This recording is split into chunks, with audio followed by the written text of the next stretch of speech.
One of the biggest things I've been talking about with the trucker crisis is it's going to be taking a big toll on New York City. It definitely will.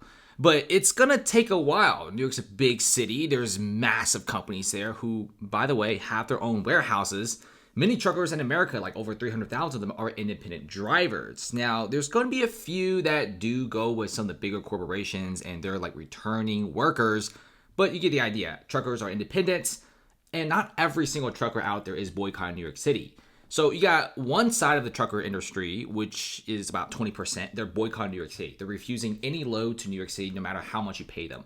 And the other sector, which is like almost the 80%, they're willing to deliver to New York City if you offer them higher pay, which many corporations and shipping companies are. In fact, some shipping companies are offering truckers an extra $2,000 to $3,000 per shipment just so they could go to New York City. Remember, Colorado was boycotted by the truckers a few years ago, and they were on their knees, and that was only 12%. Now we have about 20% of truckers boycotting New York City. If you check out what this guy says, he is a trucker, talks a lot about the boycott on X.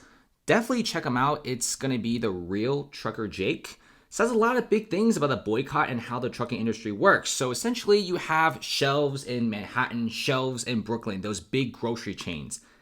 They're not going to have their prices increase anytime soon, right? It's going to take a while.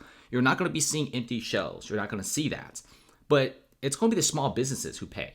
You're going to be seeing a lot of small businesses who have to pay slightly more for cargo, slightly more for goods. And that eventually will spill over to the larger corporations. Right now, New York City is kind of scared about the trucker boycott.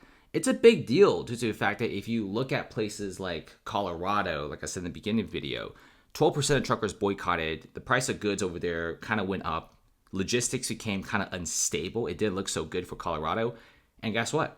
They eventually gave in and the truckers won. Same thing with New York City. Now you have twice as many truckers boycotting New York City, 20%, and price of goods, people are projected to slowly go up. Now, you're not going to be seeing like a piece of bread going for $1 suddenly become $3. That's not how it works. It's going to slowly add up as time goes on, not to mention small businesses and logistics. It will be a lot more tougher in that scenario.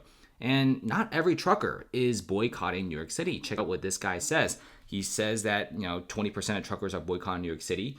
And he's like, it's okay if truckers ship to New York. It's whatever. I mean, people need to make money. And it's actually pretty nice when truckers get an extra few $1,000s to deliver a load to New York City. Goods are more expensive. It's a win-win for both sides, right? It's a win for people who are on the side of Trump and they're refusing to ship anything to New York City. And it's also a win to the truckers who don't really care too much about politics and they just want to make money, which is respect. And they're winning too because they're going to be making slightly more than before going to New York. And guess who's paying this? It's going to be New York City. And you don't want to mess with the truckers, guys. The truck community is a very tight-knit community. And we're already seeing some pit stops in places close to Jersey, close to New York. There are a lot empty than before, so that's a pretty big deal right there. And then also, remember, New York City right now is taking a big beating. You not only have a trucker boycott, but also the New York City governor is pretty much going crazy at this point. New York governor tells businesses that they have nothing to fear after New York leaders pretty much made Donald Trump pay $355 million for like no reason. In fact, if you look at the interviews by Kevin O'Leary and if you look at some of the tweets by celebrity investors, they all say the same thing. They're absolutely shocked to see Trump be guilty of fraud for a real estate practice that's fairly common. So let's see what happens. Guys, the trucking boycott, it's not over just yet. It's just getting started.